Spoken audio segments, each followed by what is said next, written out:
Vos émissions préférées sont toutes sur Radio Grand Lac. Détendez-vous, installez-vous. Votre parenthèse beauté commence maintenant avec Anaïs sur Radio Grand Lac. Bonjour à toutes et à tous et bienvenue dans la parenthèse beauté, votre rendez-vous sur Radio Grand Lac dédié aux acteurs passionnés du monde de la beauté. Aujourd'hui, j'ai le plaisir d'accueillir Aurore Fèvre, qui est la directrice opérationnelle du laboratoire Fitema, une entreprise savoyarde, pionnière dans la partie cosmétique, naturelle, clean et responsable. Bonjour Aurore. Bonjour Anaïs. Merci, ça va ? Merci pour l'invitation. Je t'en prie, avec grand plaisir. Alors, on va parler un petit peu de toi pour commencer. Alors, quel est ton parcours et comment tu en es arrivée à être directrice opérationnelle du laboratoire Fitema ? Alors, j'ai commencé. Le monde de la cosmétique m'a toujours passionnée. Et j'ai commencé mes armes, on va dire, chez L'Oréal. Donc, j'ai été pendant 1 an en apprentissage où j'ai fait du mascara. Et après, j'ai parcouru un peu la France. J'ai été dans un laboratoire à Strasbourg. Et ensuite, je suis arrivée donc en Savoie, où j'ai été recrutée donc par le fondateur du laboratoire Fitema, qui était à l'époque Émile Oringa en 2011. Donc ça fait un petit moment, qui était naturopathe. Et okay. Après, le laboratoire s'est développé, donc j'ai commencé en simple technicienne. Et après, j'ai appris sur le tas, j'ai développé mes capacités dans ce domaine-là. Et j'ai pris en 2015 des actions dans l'entreprise. Et ensuite, l'entreprise a été à nouveau rachetée il y a 1 an et demi, en avril 2014, par un groupe Archas-sur-Rhône. Et je suis restée à nouveau actionnaire. Parce que pour moi, j'aime bien l'aventure entrepreneuriale. Très bien. Et donc du coup, alors comment tu t'es formée ? Alors c'était au fil de l'eau, tu avais fait vraiment un peu tous les postes en fait jusqu'à maintenant à devenir à la tête du groupe. Comment ça s'est passé ? Est-ce que justement, qu'est-ce que surtout tu as aimé et appris en fait sur toutes ces casquettes ?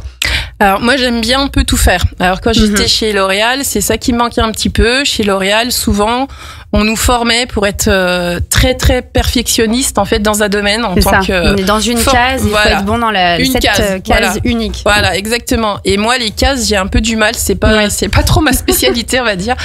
J'aime bien un peu tout faire et voir tout. Et pour moi, mettre sur le marché un produit cosmétique, c'est du début jusqu'à la fin. C'est pas seulement un seul domaine. Donc on passe par la formulation, donc le choix des matières premières, mais ça passe aussi par d'autres choses. En fait, c'est par la production.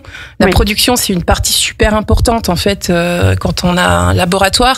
Mais il y a aussi le marketing, il y a tout ça en fait. J'ai toujours été quelqu'un de curieuse en fait dans ce domaine-là. Et moi, m'arrêter à un seul domaine, ça me correspond pas non plus avec ma personnalité. C'est vraiment de voir un ensemble. Et le laboratoire Fitema a su en fait au fil de l'eau me donner ce que je voulais. Et c'est pour ça que je reste depuis un certain nombre d'années dans ce laboratoire. Voilà. Oui, ça fait 14 ans, c'est ça, hein ? Exactement, Félicitations, 14 ans, c'est beau. Est-ce que tu peux nous parler un petit peu de l'histoire de Fitema ? Le laboratoire est à Ruffieux, au bout du lac du Bourget. Quelle est votre force ? Qu'est-ce que vous faites exactement au niveau de ce laboratoire cosmétique ? Votre spécialité, puisque je sais que vous avez quand même des ingrédients phares avec une très belle gamme de produits. Est-ce que tu peux nous en parler ? Oui. Alors le laboratoire, faut savoir qu'il est né en 2001. Oui. Donc 2001, c'est quand même une grande aventure pour un laboratoire et un petit laboratoire parce qu'on n'est pas beaucoup, on est 6 aujourd'hui, donc très peu connu au final, mais c'est quand même un labo qui est là en fait et dont on ne connaît pas et qui est très dommage. Donc le laboratoire s'est construit justement sur tout ce qui était bio. En fait, naturel et bio. Donc avec des shampoings. Alors, est-ce que tu peux nous expliquer la différence entre naturel et bio ? Parce que c'est vrai que souvent, il y a une confusion pour les consommateurs et puis c'est pas évident de se retrouver face à plein de produits naturels et bio. Est-ce que tu peux nous expliquer, parce qu'en cosmétique, la différence, elle est quand même assez énorme. Oui, effectivement.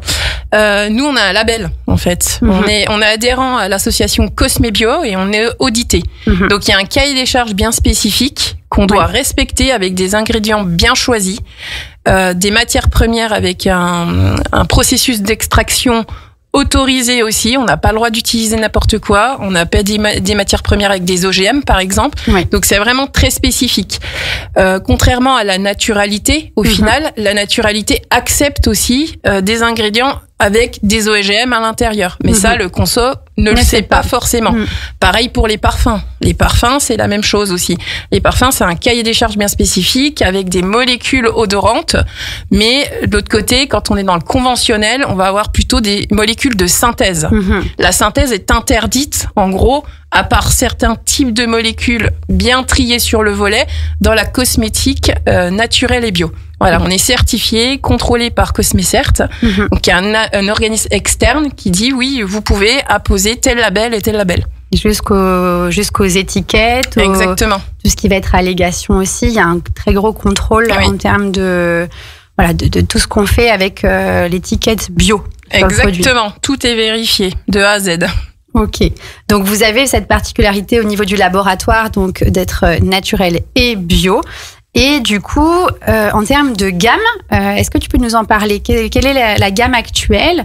Qu'est-ce que vous faites au niveau du laboratoire exactement ?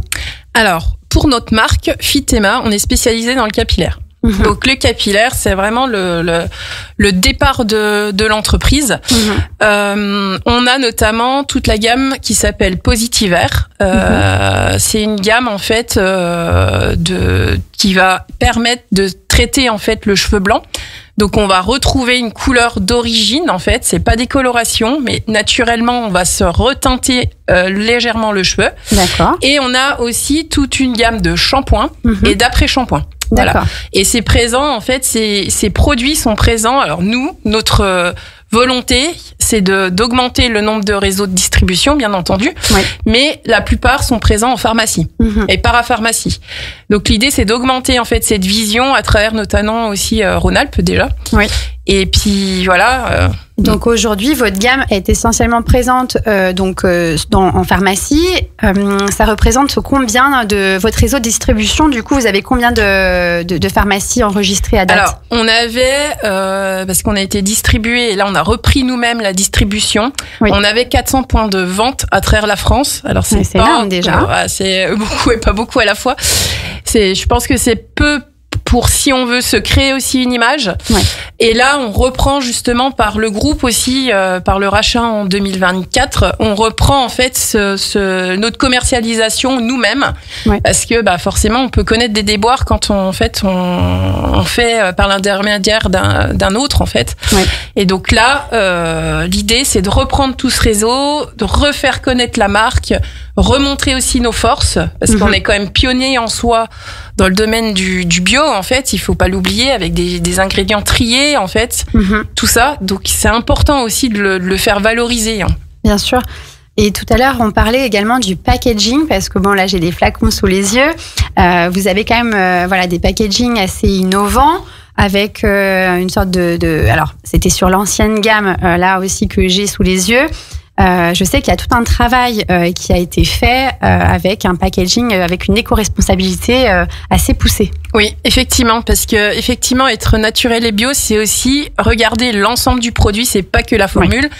Donc c'est trouver par exemple des flacons recyclables avec un certain pourcentage de recyclabilité, un bouchon plutôt qu'un autre aussi, parce que les pompes c'est bien aussi, mais des fois il y a un ressort. Donc au niveau recyclable. Voilà, qui n'est pas recyclable. Et effectivement, on a travaillé sur une gamme en carton. Et mais encore une fois, c'est une gamme encore qu'il fallait aussi développer et tout ça. Donc il faut aussi tous ces moyens financiers en fait que les petits laboratoires n'ont pas forcément. Mais effectivement, c'est un axe qui est super important en fait, parce que c'est pas que la formule qui doit être naturel bio, c'est le concept total de A à Z, une réflexion pensée du début jusqu'à la fin. Ok.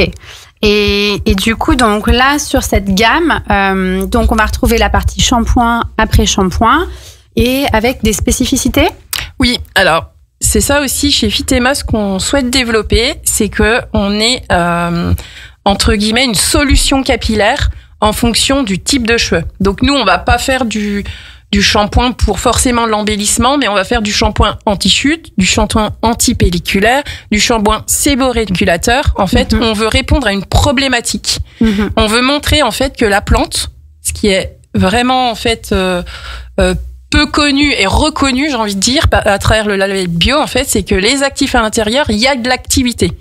C'est pas de l'eau, en fait, c'est la plante. Les pharmaciens, quand ils utilisent, par exemple, l'acide salicylique, c'est utilisé, en fait, pour les maux de tête, voilà.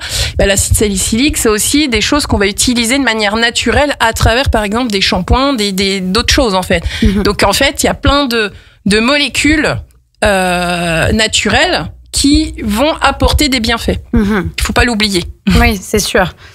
C'est vraiment tout un ensemble en fait qui est à l'intérieur du produit et pas simplement quelque chose de lambda avec beaucoup d'eau comme on peut voir dans beaucoup de compositions. C'est ça, exactement. C'est des compositions beaucoup plus travaillées parce que vu qu'il y a un cahier des charges naturel et bio aussi, il faut choisir en fait chacun des ingrédients.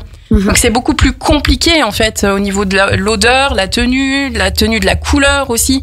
C'est des choses plus complexes en soi. Mais on y arrive et il faut pouvoir le faire rayonner en fait.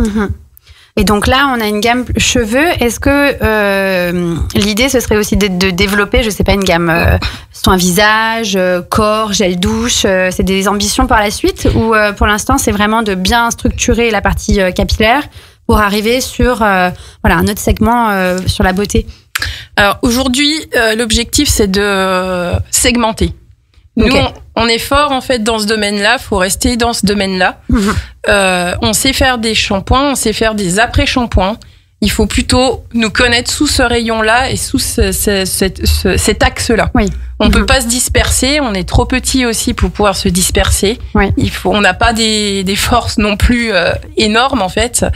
Donc il faut pouvoir rester focus et se dire nous être fort sur ce secteur. Exactement. Ok. Alors, en termes de chiffres, ça donne quoi aujourd'hui? Est-ce que vous pouvez nous partager du coup quelques chiffres? Alors, l'entreprise, sur une année, c'est à peu près 700 000 euros de chiffre d'affaires. Donc, le chiffre d'affaires est réparti un peu différemment sur le fait que c'est tout ce qui est produit Phytéma, mais aussi on a une autre activité qui est le façonnage. Donc ça, c'est très important aussi de le notifier. On sait faire en fait aujourd'hui des produits, des gammes pour par exemple le spa. On sait faire aussi des produits pour tout ce qui est chaîne thermale. On travaille déjà avec des grands acteurs. Donc ce chiffre, c'est ça en fait. Phytéma, c'est des produits à sa marque, mais c'est aussi un savoir-faire. Et un savoir-faire qu'on développe au travers d'autres marques. Et les marques aussi du groupe, où on a MySpa, en fait, qui sont des produits du soin du spa, en fait, spécifiques, avec des huiles de massage, avec des odeurs, une évasion, en fait, en fonction du parfum de là où on va. On a la gamme Zesty, en fait, qui est chez Carlance, en fait. C'est des instituts, des soins, en fait. On a développé aussi pour eux, en fait, tous des produits, soins visage, tout ça. Donc, Phytéma, c'est tout ça aussi. C'est des moyens aussi en recherche et développement. Donc pour la fabrication d'autres personnes, des produits, autant dans le soin, des cheveux et tout. Voilà. Et là, si tu devais nous partager la pourcentage du business en termes de développement de gamme, du coup, Phytéma, et développement à façon pour des marques qui ont envie de se lancer ou des chaînes thermales qui ont envie d'avoir leur propre gamme, quel est le pourcentage? Est-ce que c'est 50-50? Est-ce que c'est beaucoup plus fort sur la partie développement de marques locales? Alors, aujourd'hui, ça va être plutôt la conjoncture qui va faire parler d'elle-même, on va dire. Aujourd'hui, notre laboratoire est beaucoup plus a un poids beaucoup plus important sur le façonnage en fait. D'accord. C'est ça nous aide aussi à développer en fait la marque Phytéma pour justement mettre des moyens marketing, des moyens Instagram, Facebook, parce qu'il faut pas oublier en fait il y a tout ça aussi s'il faut faire vivre la marque. Donc pour faire vivre la marque, il faut des moyens. Donc ça c'est ces moyens là, c'est le façonnage en fait qui nous apporte ça. Ça nous permet aussi d'ouvrir en fait vraiment d'avoir une vision 180 en fait sur les types de formules qu'on peut faire aussi, des choses comme ça nous apporte aussi un nouvel outillage.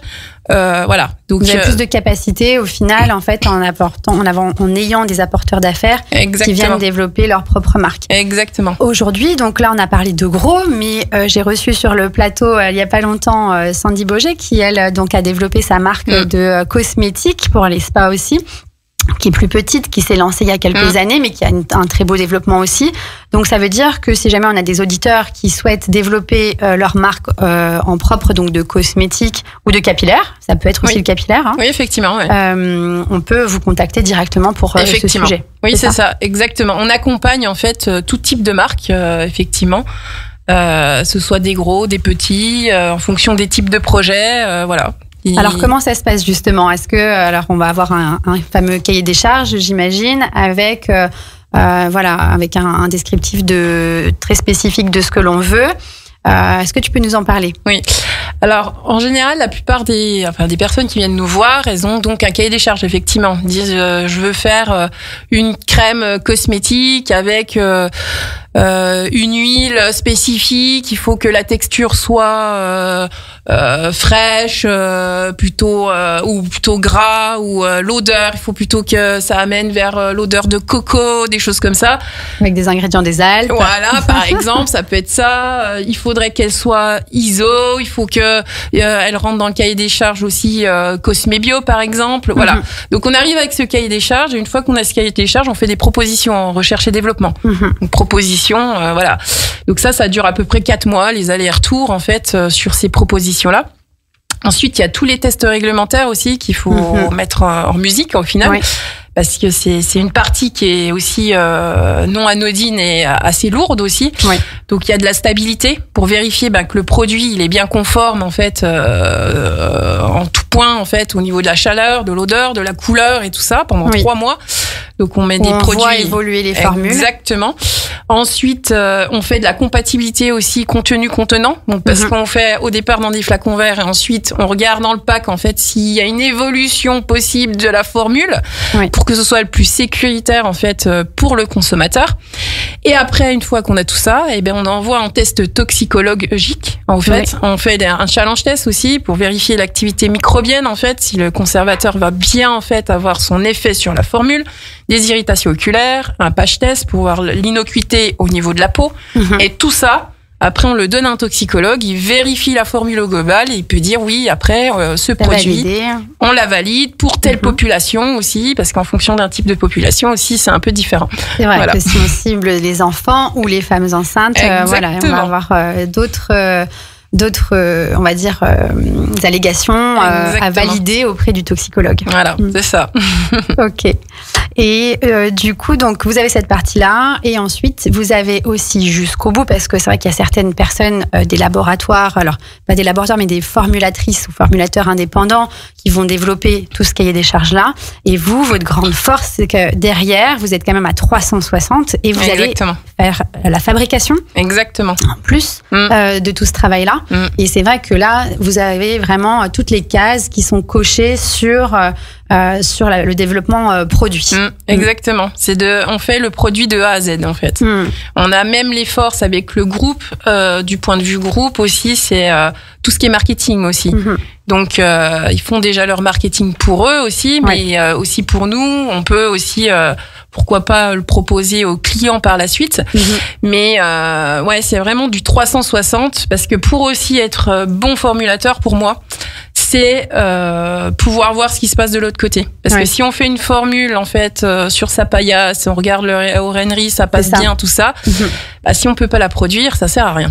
Voilà. Moi, c'est ce que je fais aussi avec Altea Riviera, qui est mon agence de communication, marketing et relations presse, où j'accompagne en fait sur cette phase-là les consommateurs, les personnes qui souhaitent développer leur marque sur la partie packaging, identité de marque, parce que c'est vrai que souvent on la met à la fin en bout de chaîne, mais en fait il faut quand même réfléchir en amont à cette stratégie-là, parce que si on n'a pas de packaging, on n'a pas de flacon pour faire les tests, en fait le projet va prendre 6 mois de plus, et encore 6 mois, je suis sympa. Donc, pas de produit fini. Pas de produit fini. Et derrière, il faut aussi savoir à qui on va les vendre, parce que à qui on s'adresse, comment on fait pour aller les chercher. Et effectivement, c'est quand même un gros travail qui doit être géré en parallèle. C'est un grand parcours. Oui. Et du coup, en termes de cosmétiques naturels, est-ce que c'est vraiment le créneau du laboratoire Phytema? Est-ce que derrière, vous avez des demandes aussi, on va dire, qu'est-ce que vous proposez à vos clients? Est-ce que c'est vraiment que du naturel, du bio essentiellement parce que vous avez ce cahier des charges-là que vous voulez pas, auquel vous voulez pas déroger, ou comment ça se passe? Alors, on propose de tout. Parce qu'en fait, c'est aussi dû. Alors, il y a la conjoncture aussi qui fait que le bio, tout le monde ne peut pas aussi en acheter. Au final, en fait, ça devient très onéreux aussi parce que c'est les formules qui sont coûteuses. Au final, il y a du travail derrière, des matières premières. Mm-hmm. Mais on propose aussi d'autres choses. Donc on travaille pas forcément qu'avec du bio. Après, on va leur proposer des formules qui sont beaucoup plus naturelles, on va dire. Il y aura pas forcément le label, mais il y a déjà en fait un choix dans ces formules-là. On va pas travailler qu'avec du synthétique. Les marques du groupe, notamment MySpa, ils travaillent avec d'autres types de parfums en fait pour avoir une autre évasion au final, une autre sensorialité. On reste le plus possible si on peut avec des produits naturels, voilà. Mais s'il faut en prendre, on en prendra quelques-uns, mais de manière très triée aussi. Ok. Et les tendances que vous observez aujourd'hui sur le marché, parce que j'imagine que vous avez quand même aussi une personne sur le terrain, une personne à la prod, une personne auprès des clients. Toi, personnellement, comment tu sens le marché aujourd'hui? Est-ce que tu sens qu'il y a vraiment cette appétence pour la partie bio, naturelle? Est-ce que justement la partie capillaire, c'est vraiment un gros créneau sur la partie du bien-être, beauté? Ouais. Alors le capillaire se développe, on le voit. En pharmacie aussi. Alors nous, c'est ça, c'est le créneau. Je pense qu'il peut être bon sur le fait que nous, on veut apporter du conseil. Donc c'est ça, en fait, il faut apporter du conseil pour nos produits. Le marché bio, effectivement, a connu quand même un espèce de déclin. En fait, ça commence à reprendre seulement. On a vu les magasins, c'était compliqué aussi. On a été dans des magasins bio. Ils ont sélectionné certains types de marques et c'est pas si simple. J'ai l'impression qu'il y a une reprise, mais elle est pas non plus spectaculaire au niveau Faut s'accrocher. Faut s'accrocher, c'est ça. C'est pas le long fleuve tranquille. Mais alors du coup, où est-ce qu'on peut te retrouver? Parce que tes produits du laboratoire Phytema, donc j'imagine qu'on peut le retrouver sur le site internet, mais il y a également donc en pharmacie. Est-ce que là il y a des pharmacies par exemple, ou si jamais vous êtes pharmacien et que vous nous écoutez, est-ce que justement comment on fait pour te contacter directement? Alors pour nous contacter, effectivement, il y a le site internet. Donc on a beaucoup de clients qui passent commande en fait, et après on peut donner un listing en fait de pharmacie sur là où on peut nous retrouver. Donc il n'y a pas de souci en fait. On a aussi une commerciale qui sillonne en fait toute la Savoie, Haute-Savoie, tout Rhône-Alpes en fait. Donc on peut prendre des rendez-vous, on peut demander nos produits, on peut essayer nos produits aussi, on peut venir aussi même, pourquoi pas visiter par la suite le laboratoire aussi. Ça c'est très intéressant parce que je pense qu'il faut voir aussi comment c'est fait. Pour justement appréhender tout ça, parce que c'est vraiment votre force, parce que là vous gérez vraiment de A à Z, vraiment l'ensemble du projet. Souvent, on fait appel à des façonniers en fait. Les marques font appel à des produits déjà qu'un façonnier pourrait proposer en soi. Nous, c'est vraiment de la création de A à Z en fait, avec aussi toutes nos machines au final, la production. Voilà. C'est vraiment bon, en tout cas, bravo. Et alors, juste deux dernières questions pour terminer cette belle interview. Si jamais tu devais donner un conseil à quelqu'un qui souhaiterait avoir un jour son laboratoire, parce que c'est vrai que c'est un parcours qui est quand même, t'as un très beau parcours, t'es passé par une très belle maison au départ. Quel serait ce conseil que tu lui donnerais? Il faut, ça demande beaucoup de travail en fait, d'écoute et de persévérance en fait. Il faut persévérer. Il faut. Alors moi, je suis très perfectionniste aussi, mais c'est du travail sans relâche en fait. Il faut continuer, il faut aller de l'avant en fait, et y croire tout le temps, tout le temps y croire. Si on n'y croit pas, tu lâches rien en fait. C'est peut-être ça la clé, de jamais rien lâcher et de toujours avancer. Y croire, même s'il y a une embûche, c'est sûr que si c'est comme la vie en soi. Mais pour être entrepreneur, on va dire, il faut aller tout le temps de l'avant en fait, parce que sinon il faut se relever tout le temps. Oui. Et du coup, qu'est-ce qui te donne, voilà, pour terminer cette interview, qu'est-ce qui te donne justement cette force d'avancer au quotidien? Alors cette force, déjà d'une, je pense que c'est ma passion en fait, la cosmétique. C'est quelque chose que voilà, j'ai vraiment ça dans mon ADN au final.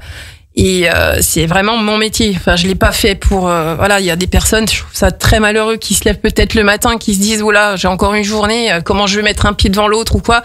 Moi, c'est pas du tout ça en fait. Moi, tous les jours, je me dis génial, qu'est-ce que je vais apprendre aujourd'hui. Une soif d'apprendre aussi tout le temps. Tout le temps apprendre et puis se remettre en question, avancer et puis pas regarder en fait derrière au final et voilà. Et demain sera encore meilleur et ainsi de suite quoi en fait. Il faut y croire, y aller. Voilà. Bah écoute, merci beaucoup Aurore. C'était vraiment un grand plaisir de t'avoir à nos côtés. Merci Anaïs beaucoup pour cette invitation. Je t'en prie. Et passe une très belle journée. Et en tout cas, je souhaite également une très belle journée à nos auditeurs. Et on se retrouve donc dans 2 semaines, à la même heure, à 12h05, la prochaine fois. Bonne journée à tous.